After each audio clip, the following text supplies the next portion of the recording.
And it's wonderful to be able to have them in, have a little bit of chat to the very famous now, the Wiggles!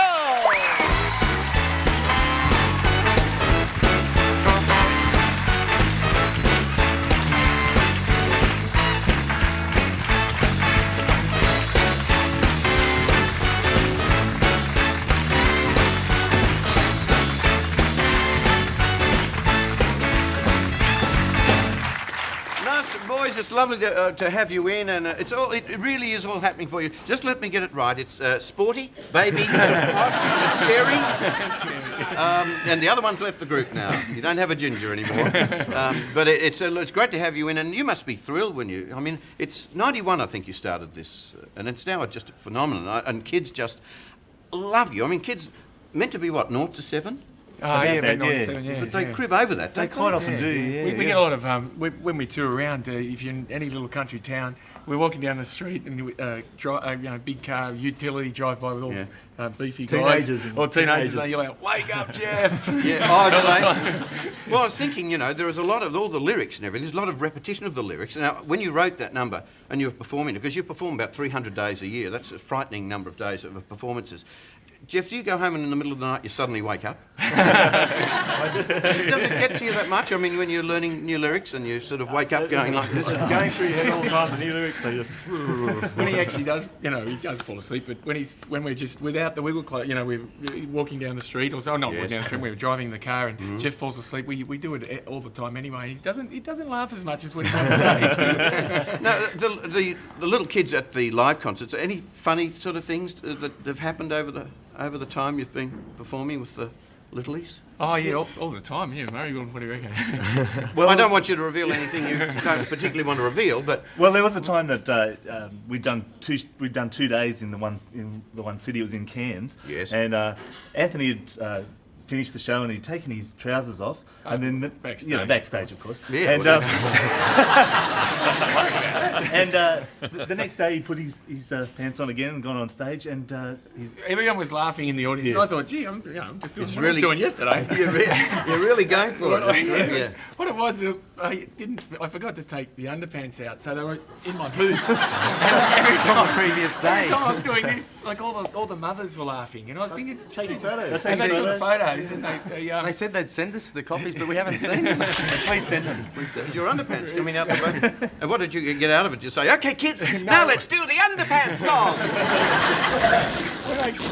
I just raced off stage. It's one of the worst moments of my life, I must admit. Thanks for bringing it up. It's only national television. Where do you get your inspiration for writing the stuff for the kids? Because they all love the numbers and that. Well, a lot of it comes from our background. We were early childhood teachers, and so it's just... in our study, we learned about being child-centred, thinking from the children's point of view. And also, Greg and I have kids, so we sort of steal their ideas too. But you must be all big kids at heart anyway, to be out there doing what you're doing. I think so. No, we're serious artists. And that'll be good for the promo. One more time. That'll make the promo. But you, of course, were in the Cockroaches, and we were reminiscing because we didn't realise how long ago. So when I came and had a little jam at Selena's in Sydney, that was you said 88 or something. It was 88. It was the Red Nose Day. Yes. You were 12, weren't you? No, but it was a great night. Paul, my brother, lost Bernadette 10 years ago. His daughter? Yeah, Yes. Bernadette, his daughter, to cot death 10 years ago. Right. It was the first Red Nose Day, and to sort of raise some funds and awareness, at Selena's in Coogee Bay, everybody rang you up, Daryl and John English, Craig McLaughlin, everyone came down. Yeah. Jimmy Barnes. Yeah, Jimmy Barnes, Right. George Danikian came down. True. It was fantastic, and raised a whole lot of money and awareness. It was great. And Paul, yesterday in Melbourne, actually there was a big commemorative service. Right. And it was very sad for him. He said there was he walked into the church and there was pictures of 150 babies who died in the last couple of years. So. It's something to think about. Yeah. Actually. Yeah. Well, on the night we had a great time, and I thought, gee, I came so close to actually cracking it for the Wiggles. Being in the green stuff. I have something for you I'd like to give you, because the movie, the feature-length movie which you did last, when it came out last December or so, it's now on video. But this is for you. There you can see that it's in recognition to the Wiggles, in recognition of record-breaking week 1 sales for an Australian video product. So this is like, wow. Now, and it's great. What I love is that I can hand that to you if you like. No, look, I'll put it down here because I want you to actually play us to the break shortly. But do you have a long-term plan? I know the US and the UK now. You're just about to make a full-on tour over there, or? Well, the big thing is we're going to Disneyland, which is great. Not just for the rides, we're actually performing there. You're performing at Disneyland. Yeah. Disneyland or World? Disneyland, yeah, Right, we're okay. doing a show over there, and that's going to be fun. So yeah, and then we've got some television happening in Saudi Arabia. And, Wow.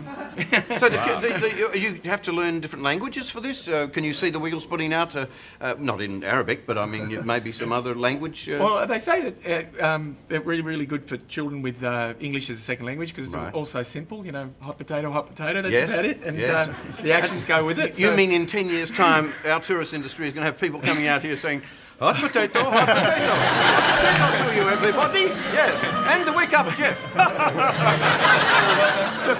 The scariest thing is if they all come out and go, yes. They'll never get in if they do that at immigration. No, look, you're doing wonderfully well, and we just want to say congratulations.